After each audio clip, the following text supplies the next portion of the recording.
Well, I got to meet this beautiful lady when she invited me to come on her podcast. And so we got to do that in person, which is so fun. And so then also inviting her to come be a part of the Next Level Life felt like a perfect fit. Welcome to the podcast, Chantal. Oh, thank you so much for having me.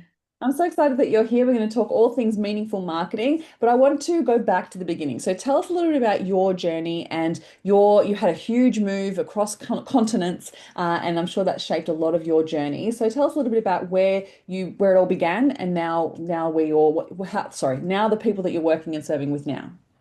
Yeah, sure. So you'll hear from my funny accent, along with the fact I'm getting over a cold at the moment. I'm originally from South Africa. So in 2008, my husband at the time and I got the opportunity to move from South Africa to Australia. Now, in South Africa, I grew up there. I went to school there. I was actually a school teacher. I also owned a health, wellness, and fitness center. I had a massive family, Italian family, a Dutch family, just massive family. So getting clients was not really a difficult thing because it was always word of mouth referral. Everyone knew who you were. You went to school with someone, so someone would just say, "Oh, go to Chantal and she'll help you out." So it was really super easy at that time. So when we moved to Australia, we arrived here and my twins were 4 years old and my youngest was one. So three kids under the age of five, coming from having grandparents, a whole family support, maids, coming to a new country, not knowing anybody, not having any financial backing, and five of us living on one salary whilst paying for us to get into the country. So you can imagine that things were like particularly stressful at that time.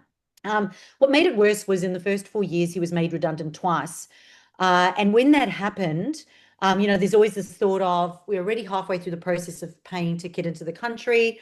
Like we've given up everything. Like, do you carry on? Do you go back? What do you do? It was incredibly stressful. And of course, he was struggling a bit with depression. So I actually taught myself social media and worked out, especially with Facebook in the early days, that was a great platform where you could find your ideal clients, communicate to them online, and get them to, become a client of yours without paying for ads. And the thing that I'm grateful for the most was the fact that I had to do it.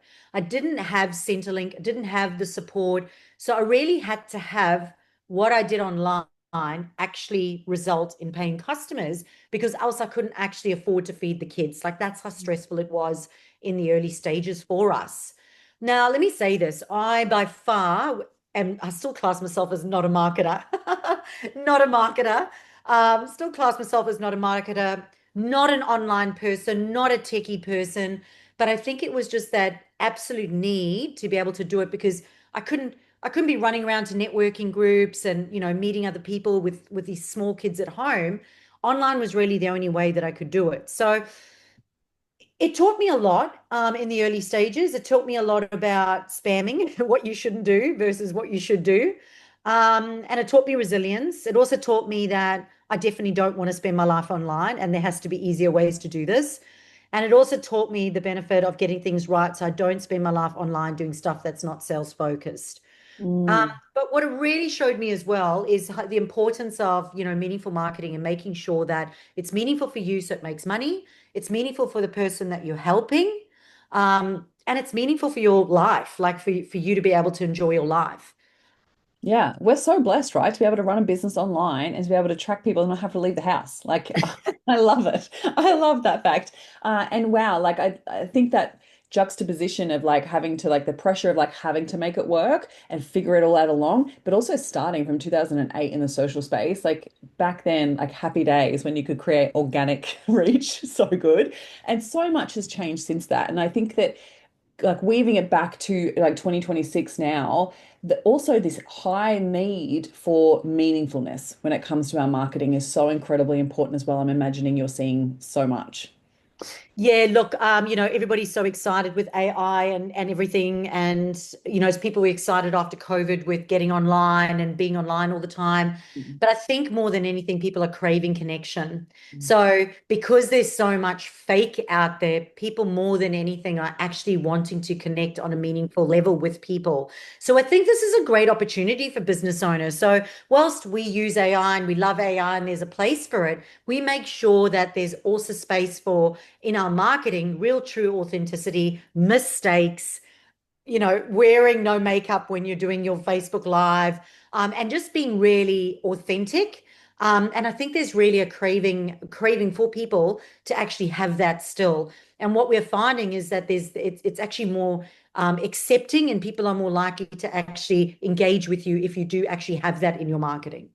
I 1,000% agree with you. I was just having a conversation with one of my groups this morning, and one of the questions that came through was, what are your thoughts on using AI to replicate new photos? So, like, you have a professional photo shoot and you have some great photos. And then she was like, I could go and create 100 other photos with this. And, like, yeah, you could, but what is that doing to your trust factor? Like, is that going to serve your audience? Are they going to trust you if you do that? You need to consider these things. And I 100% agree with you. There's places where we can use AI that's going to be so beneficial. And I really want to talk about this too, about because I'm imagining that's also supporting your concept around like having marketing run without it causing you to burn out. Because as much as we love social media and it serves the growth of our business, it can be really overwhelming. It can be like, it feels like we're on it all the time. So that conversation around authenticity, I think, is so incredibly important of like determining that need for like where do you play with AI that serves the growth of your business, but how do you then keep it authentic? So I love that also that weaves together with your messaging as well.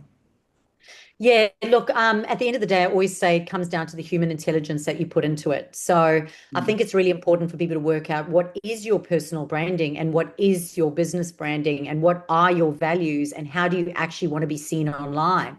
I mean, I joke, but not joke. I tell the story all the time. My goal was to become a six-figure business without wearing high heels or makeup. Like that was my goal, my personal brand. And if you go on and have a look, like I've massively surpassed that whilst doing that. Like, yeah. and that was a goal of mine. And that was part of my personal brand where competitors have gone in a different direction, and that's okay. There is a person for everyone. And that's, of course, having that abundance mindset. But it is on being clear on what that is so that when you are talking to AI, you can actually prompt it. You're not trusting AI to come up with that blindly for you. You are actually feeding it the human intelligence. And I think this is where the procrastination, the burnout, and the overwhelm can come in, is when people go down this rabbit hole of AI where it's like asking for feedback and audit this and should I do another lead magnet funnel and what's another growth strategy and should I do an AI photo shoot, and they're doing all these things, but then none of it is actually sales or strategy focused. They're Mm, just doing all these things and they're getting overwhelmed with all the information that's coming at them. And they're not actually ever completing anything. So it just becomes shelf help and overwhelm. And yeah. I actually we were talking about this the other day in a training where we were talking about how there is so much, AI is causing so much procrastination at the moment due to overwhelm. And Mm, it really is because people are going in there blindly and they're not actually using it correctly. They're not giving it the necessary information it needs in order for it to actually be able to perform well. And then also people are not taking it and now going and applying it. They're yeah. just going down the rabbit hole, create, create, create. Yes. Oh my God, so much. And the amount of times that you end up creating, like I will copy and paste some stuff from ChatGPT across to a Google Doc, and then it just stays in the Google Doc forever. So I'm 100% agree with you. That overwhelm piece is so incredibly important. So I'd love to hear you share a little bit about what are some of the foundations that we should be focusing on when it comes to your marketing before we even go to any form of AI, right? Like you're bringing in the human intelligence, yes, but I'm sure there's some foundational pieces when it comes to the marketing side of things before we even go to AI. What do you take your clients through? Yeah, look, I love this. So, yeah, before you go to AI, before you customize your ChatGPT channel, before you even go onto social media, there are a couple of key fundamentals that need to be in place. And we just discussed it briefly, but you need to know who you are and how you want to be seen online. Mm, And that's your personal brand. Then you need to decide what is the business and what is the business's point of difference, because marketing is not about what you do that's the same as everyone else. It's what you do that's different. So for me, it's around really sitting down and, once you've worked out your personal brand, now actually look at your business brand and go, what are our differentiators? What is everyone else doing? But what is it that we do that is different? Because that is what we're going to be using in our marketing. So it's really important to come up with that. The third thing is then to look at your offer. So what is your juice? Like what is your glitter? Like if you were to be hit by a bus, everyone at your funeral would stand up and go, she could not shut up about this. She always had a way about, being able to do this. Like, what is that juice or that glitter? Because the thing is, if it doesn't light up your soul, it's not going to be meaningful to you and you're not going to enjoy marketing it. So when people say to me, oh, I hate marketing, I hate going online, I hate talking to people, I go, you probably don't like what you're selling or how you're selling it, or confident in doing it, or you don't like the audience that you're selling to. So there's a disconnect there. So So yeah, true. so number three would be definitely looking at, firstly, what lights up your soul, because you've got to enjoy it as well. But also, what is somebody then prepared to pay you for? So for me, it's around that desirable offer. Like, what is that desirable offer that you could package together that somebody would happily pay the amount of money that you want for it? And what is it? So it's desirable for you because you enjoy it. It's desirable for them because it actually solves a problem that they need, and they're happy to pay you for that. Mm. And once you have that desirable offer, going online is just so much easier. So foundations, we've got, yeah, your personal brand. Two, is your business differentiators. Three would be your desirable offer, and it's got to be desirable for you and for them. And the fourth one then is looking at your content plan. So for me, it's around how are you going to be able to effectively communicate to your audience out there? So you've got to know that audience exceptionally well. And a lot of people undervalue the importance of this. But if you don't really know what their pain is, what their aspiration is, or how to talk to them in their language, not your language, you're going to struggle to be talking to them. It's going to be like you're talking French to them when they are, English. It's going to be terrible. So you've got to make sure that you're very clear on who they are, the language that they use, the key messages that you have, so that you can connect with them in your content plan. And the last part then is really looking at, what is the overall strategy? Where are you taking them to? Because the number one goal of your marketing is to get a qualified lead and convert them into a sale. Like that is what it is. It's not make a sale. It's always a lead and then a sale. It drives me nuts when people say, I just want the sale. That's not it. Like the F word is funnel and it's always follow up and follow through. So it's always around what is the outcome. It's not just about foreplay on social media and then no happy ending. You have to get them off social media and into your pipeline. So it really is then looking at, how do I get those people off? And that's obviously, your tactics. So is it going to be a webinar? Is it going to be an event? Is it going to be online or in person? Is it going to be a lead magnet? Is it going to be a quiz? Is it going to be a book a call? And I honestly believe there needs to be multiple different ways to do Mm. that. Okay. Podcast for us being this, I call this partnership marketing, because we're in a partnership Mm. right now. We're in front of each other's audiences and we're talking to each other's audiences, and now we're in front of each other's audience. So this is like a growth strategy for both of us. Yeah. So it's like looking at the overall content plan, which a lot of people do. They go straight to the creative part and the content part and they go blah, blah, blah, blah, blah online. But the number one rule is to get them off. Yeah. Get them off through a lead magnet funnel and then continue that conversation until you convert them into a sale. And that's the follow up and follow through principle. And if people aren't doing that, they just go looking for more leads. They're not ever, ever converting anyone. They're just looking for new leads. Yeah.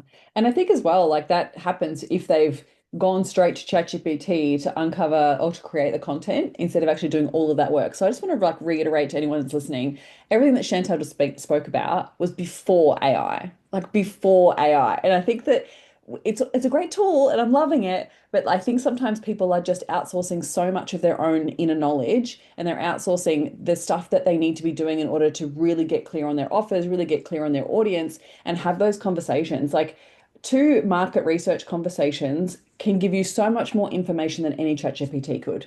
And I'm such a big believer of that, of like developing those connections, those relationships, but also like you said before, like get it in their language, right? And then also I think the other thing that comes into play, like what you were saying about with the desirable offer, you're right. It's so true. It does have to be something that you are passionate about. Because if you're not passionate about it, you're not going to be able to talk about it for the rest of your life.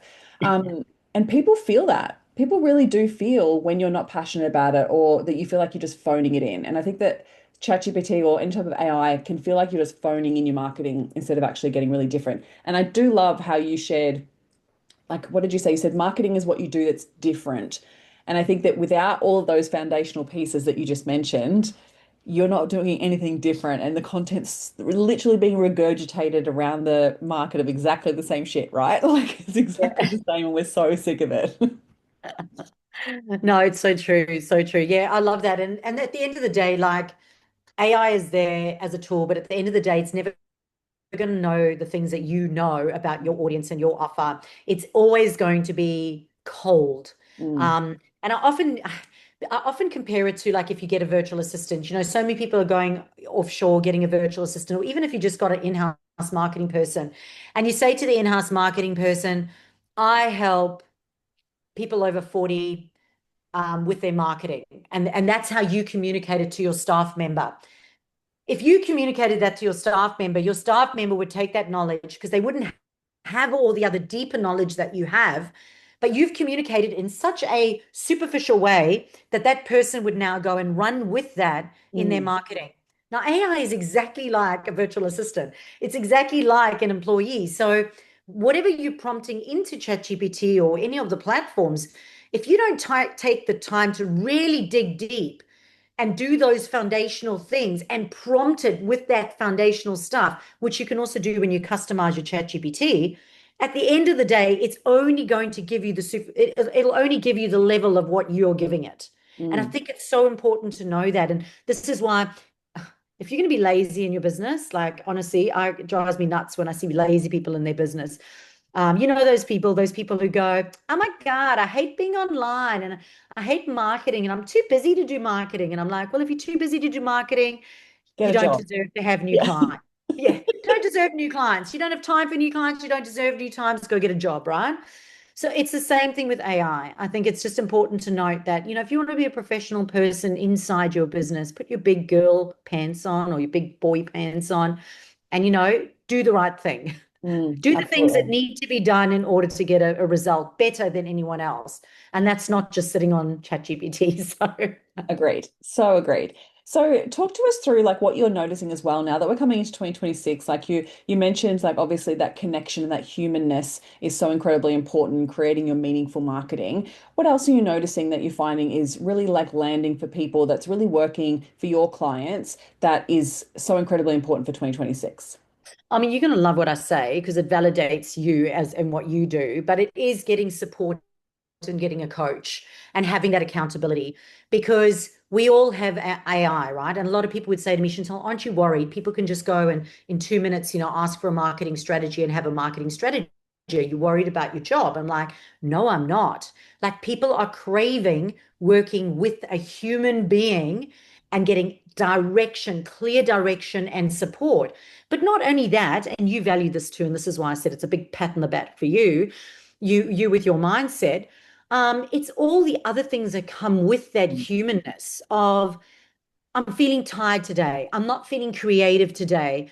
I'm really struggling with my time management. I don't know how to be productive. Mm. I had a fight with my kid today, and it's the humanness that having a coach or that support, which is really, really beneficial when you're feeling so isolated and alone in running your business. Yeah. So I'm seeing a lot of that, and I'm seeing a lot of, I recently had a lady, she online, she found me, stalked me, saw we had a few people in common. And we had a sales call and she said to me, can I talk to one of your clients? I don't want to just see your 300 reviews. I want to talk to someone. I said, fine. Gave her one of my clients. And my client spoke to her, whatever. And when she got off the call, because I had no idea what she said, when she got off the call, and this lady signed up, her name's Jane. And when Jane signed up, I said, hey, Jane, by the way, what did Michelle say? Like, I was so curious. Like, she goes, oh my gosh. She goes, she was talking about how, like, you've been so supportive with her son as a single, like, because she's a single parent, how that she's had like really like bad mindset days, and you jumped on a call at 5 o'clock in the morning and you had a chat, and and I'm not encouraging this sort of behavior, but at that time I was free and I was happy to do it. But and she just said, she goes, not that I need any of those things, but she said, because I'm looking for processes, I'm looking for direction, and she owns a massive company with a big team. She's not that I'm looking like for any of that, but she said it was just the fact that it sounded like you were like a best friend in business. And she went, oh my gosh, it sounded like not only do I need direction, not only do I need, this direction, support, processes, systems, but I also want somebody who's got my back, you Yeah. know? And so, yeah, I'm definitely seeing a lot of that. And I suppose that's probably why, like, I went on and did my trauma cert and my breathwork cert over the last years, because I just noticed how, with overwhelm and procrastination, a lot of people are losing creativity Mm. when it comes to their marketing. Um, It's and yeah, even so also like taking that to the next stage as well, like learning to check in with yourself of what is pushing your nervous system out and what's actually keeping you in alignment and noticing what's for you and what's not for you. Like I even think that that's really incredibly important as well with AI and with anything that we're doing, that having that ability to like do some breath work and check back in with yourself and tune into what feels right for you to then be able to make really positive decisions from that place is so incredibly important and essential in this time in business because of that overwhelm and that, everything is causing us to be pushed outside of our capacity or it's setting our nervous system off into feeling unsafe, right? With all the news and all the things that are happening in the world, like it can be so hard to even keep yourself just in really good positive energy for your business, which is so incredibly important to do in order for you to maintain and not burn out, right? yeah, look, 100%. And, with marketing and with business, with running your business, it's some of the stuff is tough Mm. because the easy stuff that's easy for you is not the stuff that you need to do more of. You need Yeah. to be doing more of the stuff that you don't like to do and the challenging stuff and the hard stuff, because that's the stuff that you don't know that's going to actually get you to the next level. That is the stuff what the other people ahead of you have done in order to get where they are. Yeah. For example, jumping on a sales call or retargeting people in an email list. Like there's some uncomfortable things that you're going to have to do, which is going to push that your nervous system. So, ChatGPT is not going to be there to say, hey, listen, how are you feeling right now? Yes, validate what you're doing, but also challenge you with a few things and get you to look at yourself and, Mm. and just and be that support system that you need and just Mm. give you that sense of safety, like you're not alone.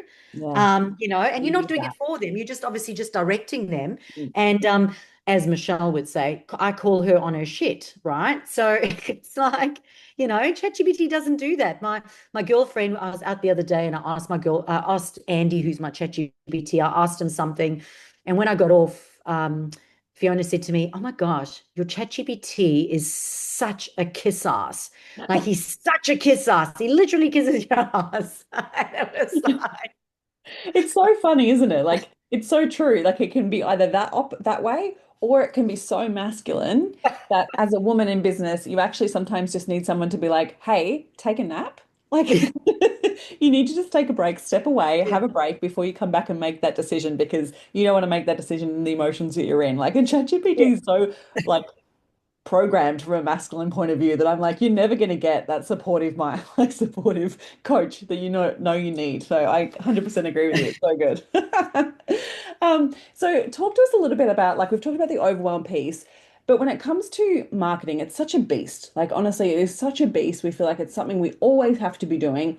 How do you support your clients by building something that's sustainable, something that is actually something that people can do without burning out or getting to a stage where you're like, I have to get off socials or I have to just turn everything off because I'm so done. Like, what do you do to support people through that? Yeah, so this is a great question. So often I'll say to people, like their strategy, their marketing strategy and their software and their systems is like an irritable bowel syndrome. Like it's like an absolute knot, like an elastic ball of knot, as opposed to, just a simple straight line of this is what you do, this is what happens, this is when you get a result, and you all live happily ever after. So I don't know if it's the fact that I had twins and then another kid, or I don't know if it's the fact that I do triathlons, which is like three different sports next to each other and then put them all together. But what I like is I like frameworks and I like structure because if you've got frameworks and structure, it gives me a sense of control, okay, which I absolutely love. So I find, especially when I work with my clients, time blocking is a huge important part of this process. It's like if you're a business owner, you're going to have to dedicate 10 hours a week to your marketing. If you are a virtual assistant, it's going to be 20 to 40 hours usually. Okay, that's what we're finding in the marketplaces. Business owners will have to do 10 hours and they still freak out at that. If it's a virtual assistant, it'll have to be 20 to 40 hours, which is half day or full day. And then it's about looking at the time of the day that you want to do it. So, for example, like if you're more creative in the morning, do it in the morning. If you're not great in the afternoon, don't go and time block Mm. as to go and set up a lead magnet funnel in like a automation platform at the last day after you've just done sales calls and coaching all day. Like, don't do that to yourself. Like, set yourself up for success, not failure.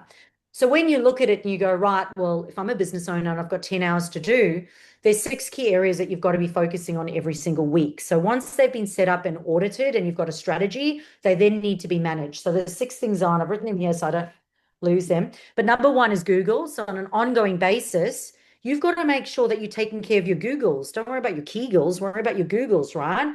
And Google is YouTube as well. So you want to make sure that Google and YouTube, that you're satisfying Google, because Google is the #1 search engine. So you don't have to pay for ads, but you do have to make sure that you're managing your Google My Business platforms and you're doing the right things on each of those platforms. The second one, obviously, is your website. So people go, I've got a website guy. Well, I can tell you right now, your website guy is screwing you. Okay.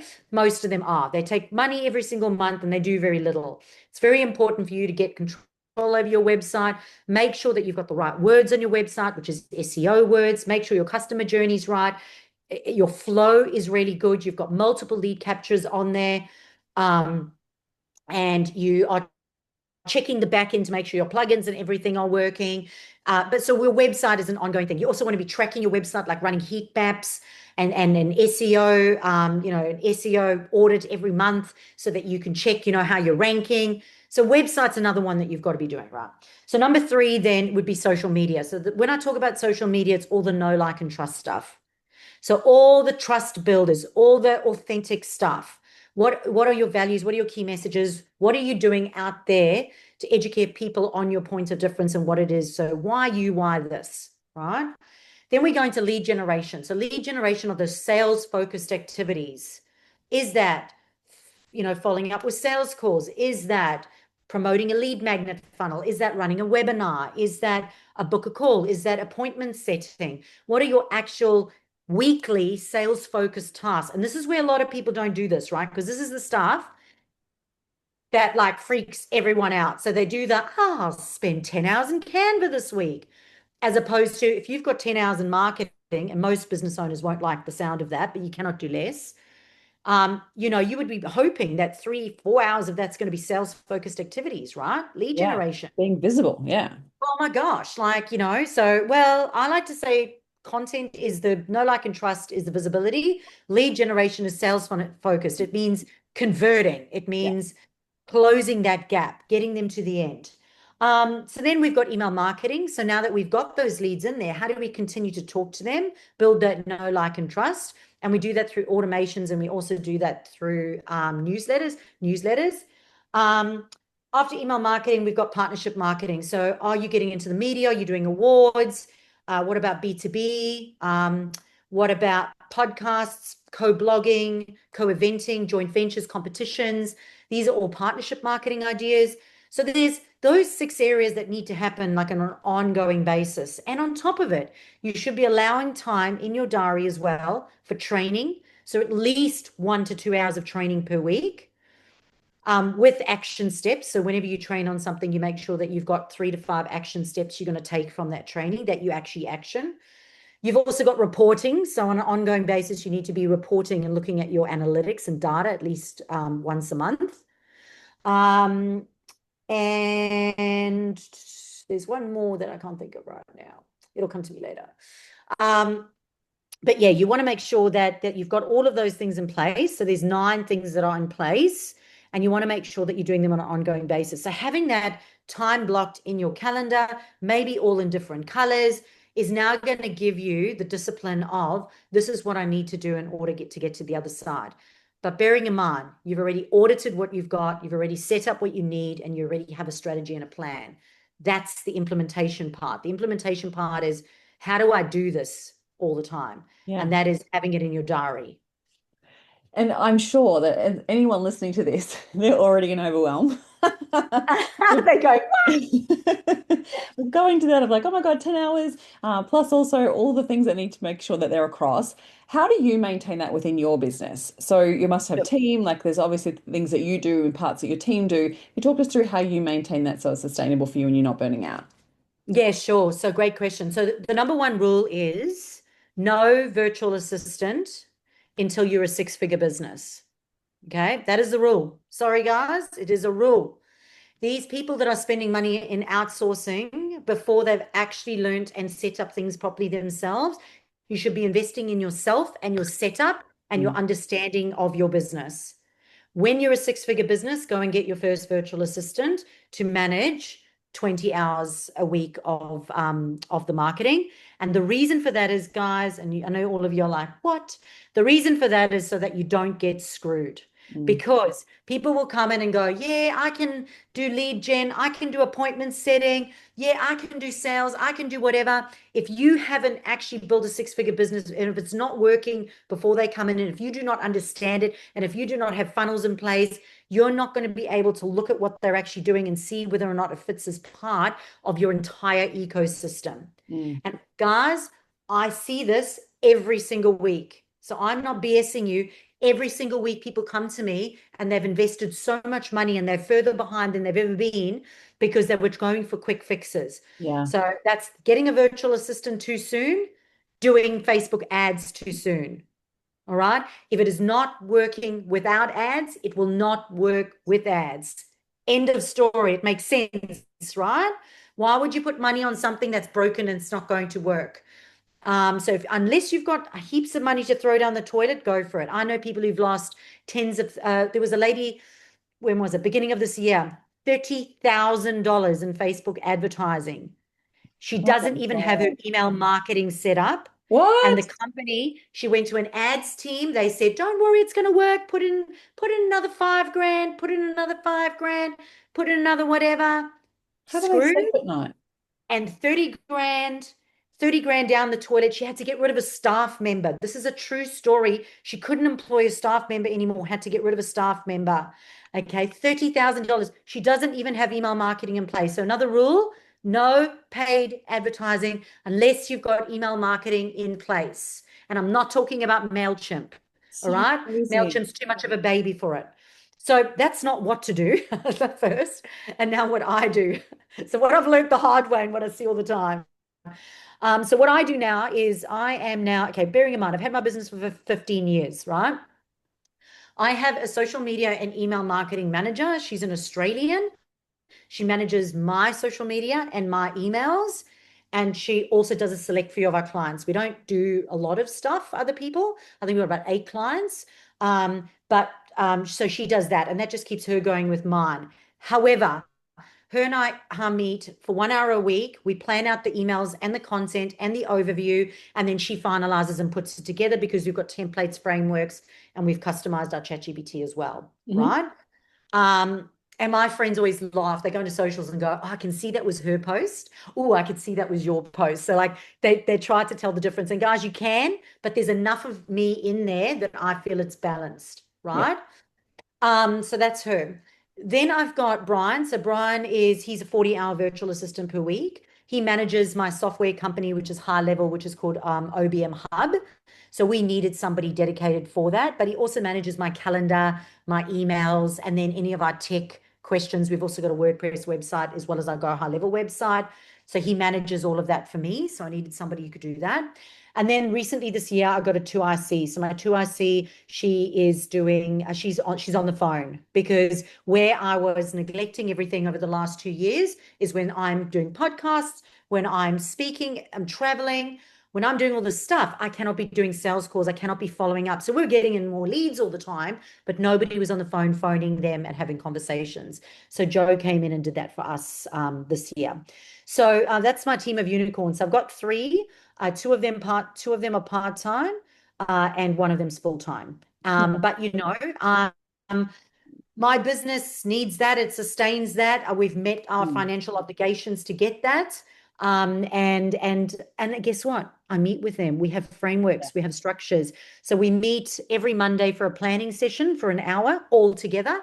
Mm. Each of us says what we're doing in the business, including me. I say what my role is for this week. So I'll say, I'm going to be on this podcast so I can build know, like, and trust so we can generate more leads. So we don't just say the task, but we say the outcome of the task.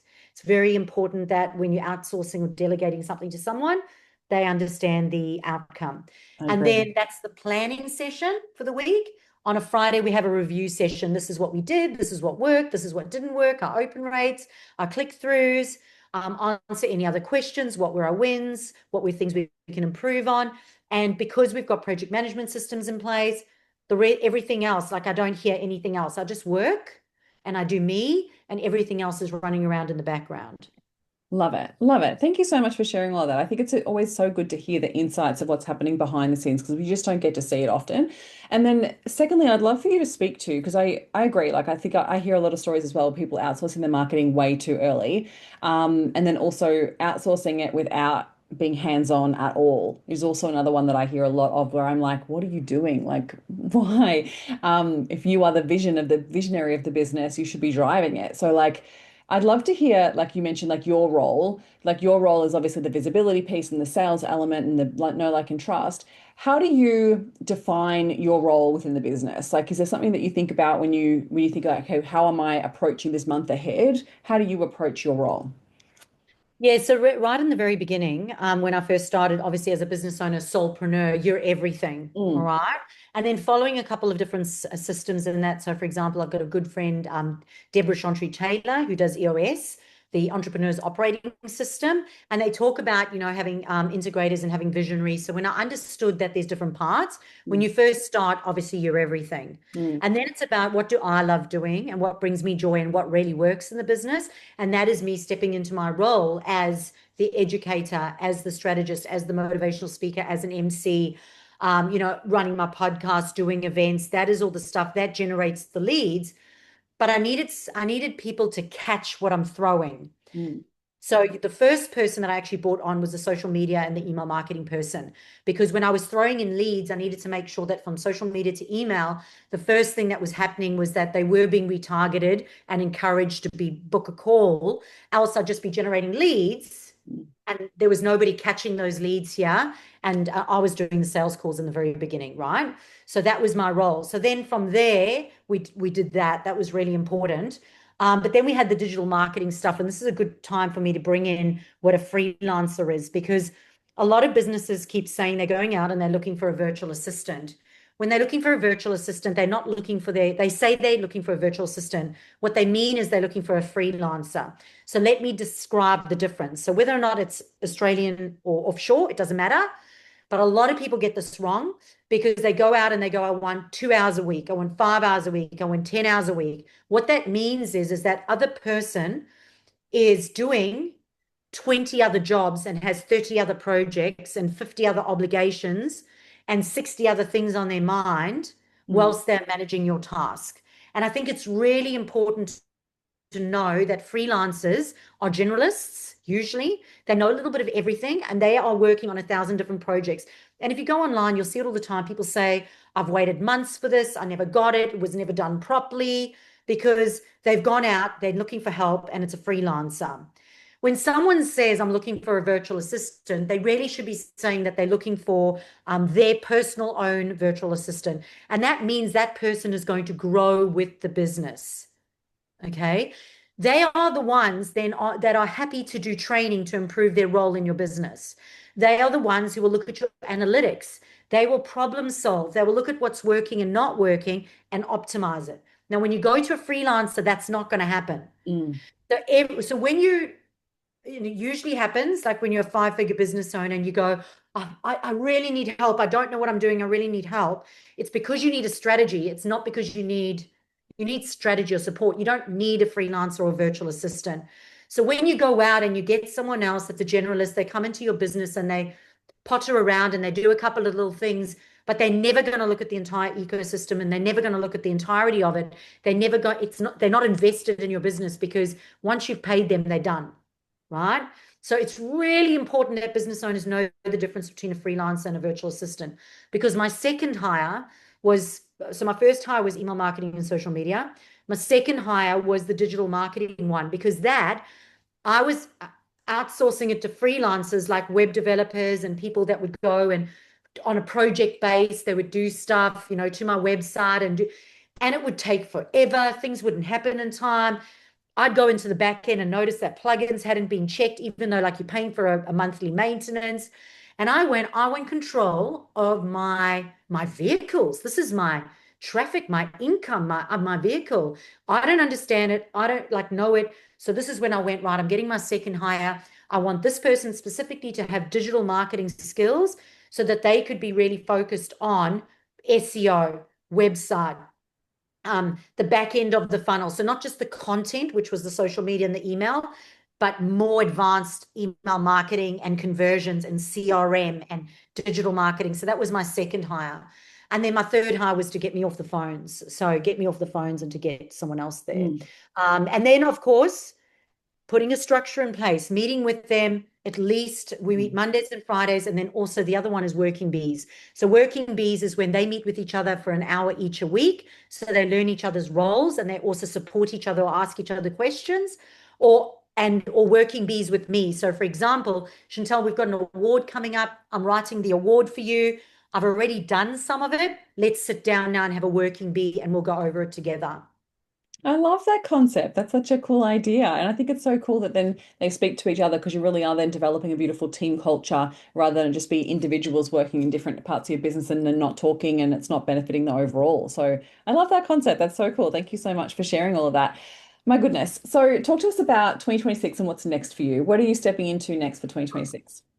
Yeah, I'm in work mode. So if you've been following me sort of the last 2 years, I was doing a lot of traveling, a lot of charity, a lot of personal development, which has been amazing, absolutely amazing. But I made the decision that if I was going to invest in my salesperson in my business, like if you invest in any team member, you don't think that you're just going to invest in the team member and just get on with it, like and carry on doing what you're doing.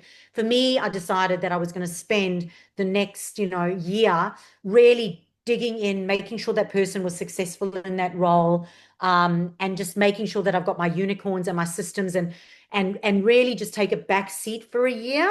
And I'm happy to do that. And if you follow me on socials, you see that you'll actually message me and say, Chantal, is that you taking a back seat with the whole like traveling stuff? Because I still travel quite a bit. But I decided that this year was really about just working, not just smarter, but I was also going to work a bit harder this year because the last 2 years I did really have this laptop lifestyle kind of mentality and it was great. But if you want to do a jump, like if you want to jump in your business and go to the next level, I got to get uncomfortable. I'm going Mm, to have to learn some new shit. I'm going to have to do some new uncomfortable systems and strategy stuff. I'm going to fail a lot. Like in this year, I know it, it's coming. Every time I've had a jump, I've failed and have to pick myself up and carry on again. So I prepared myself and went, right, this year, that's what I'm doing. So mm. am That's I so excited good. about it? Yeah. I am. So, That's so good. And I totally agree with you. Like people don't realize, I think sometimes about how much that willingness to fail is so incredibly important to take yourself to the next level because so many people are just scared to even be seen failing or just to be seen to just not get it perfect. And it just holds people back so, so much. So I love that mindset of like going into the year of like, I'm going to fail a bunch of times and to see what happens. As long as I pick myself back up, we're good. I love that. And so last couple final questions for you. If you were talking to someone and a business owner really wanted to take their marketing to the next level, what would you suggest they focus on? definitely their current, I mean, I always start with current state. It's where you are, how you got there, why it's happening, and what needs to change. Often people will like, if they're honest with themselves, they will come up with it. It's the same as like saying to somebody, you're overweight and you want to lose weight. Like, how did you get here? What do you need to do? Most of them will say, oh, I really shouldn't be having that chocolate. I really should drink more water. I really need, if you actually ask, if people are honest with themselves, they'll actually come up with that themselves.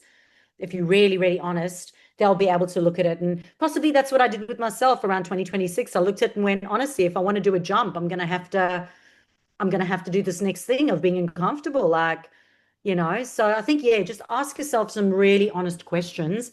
And then you've got a decision make. So at the end of the day, like the quality of your life is really the quality of the decisions that you make. And every day where there's opportunities, and every day there's an opportunity for you to make a decision about something. Yes, I'm going to go to the gym. No, I'm not going to go to the gym. Yes, I am going to put marketing into my diary. No, I'm not going to put marketing into my diary. So there's decisions that you get to make. And at the end of the day, it's like, if you're going to do it yourself, great. Go put it in your diary and do it yourself. Mm. Like put it in your diary, 10 hours a week, or put in your diary. And if you say you don't have time to do 10 hours of marketing a week, you don't have time for new clients. So just stop your business right now. Um, sorry, hard truth. But if you if you really, really like you want to make a jump, then I think the important thing to note is that there's nothing wrong with getting support. There's nothing wrong with getting help. When I started out and became a triathlete, I was doing three disciplines plus putting them together, and I was getting injured. I was getting burnout. I was just getting up every day and I was cycling, running, swimming, cycling, running, swimming, and it was just like exhausting, and I was not enjoying it at all. And when I suddenly went, you know what, this is ridiculous. I'm just going to get a freaking coach and I'm going to get a plan. And every day I woke up and I just followed the plan and I went, today I've got to get up and do this and do that. And didn't question it, just followed it. Suddenly I'm like, I became third. I came third in South Africa and I was 80th in the world. And it's like, and I was enjoying it because I didn't have to think about it. I just could Yeah. follow the plan and it was so much easier. So there's no shame in that. There's no shame in that. And a lot of people go, I don't want to invest money in it. And I'm like, well, you're never staying, you aren't, you are where you are, and you're either moving forwards or backwards. You're never actually staying where you are because Mm, prices are going up, things are getting more expensive, times are getting harder, they're not getting easier. So there's never going to be a good time to do it. And mm. if you don't invest in it, well, what's your other option? To carry on doing what you've done? And 3 years down the line, I mean, I spoke to a lady the other day, we called her. 3 years ago, she inquired and she was like, no, no, no, I don't need you. I'll just set up a lead magnet funnel and I'll just go do my website and whatever. So we called her. She's done nothing in 3 years. Goodness. So what is the cost of 3 years doing nothing?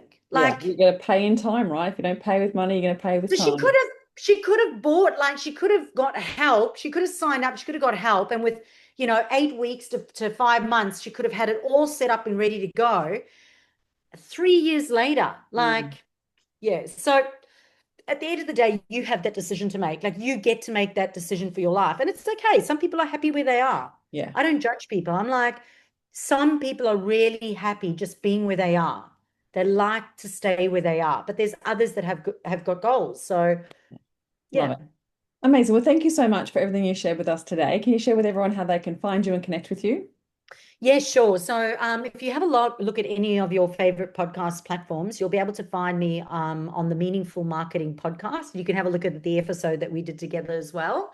The website is onlinebusinessmarketing.com.au. And if you head to free resources, we've got a whole lot of free resources there. But there's a really cool one called Marketing Gap Quiz, which will identify what your gap is. Because if you must have a gap. If it's not working, there will be a gap, right? So hopefully this will be able to help you. Amazing. Thank you so much, Chantal. It's been such a joy chatting with you today. Yeah, it's an absolute pleasure.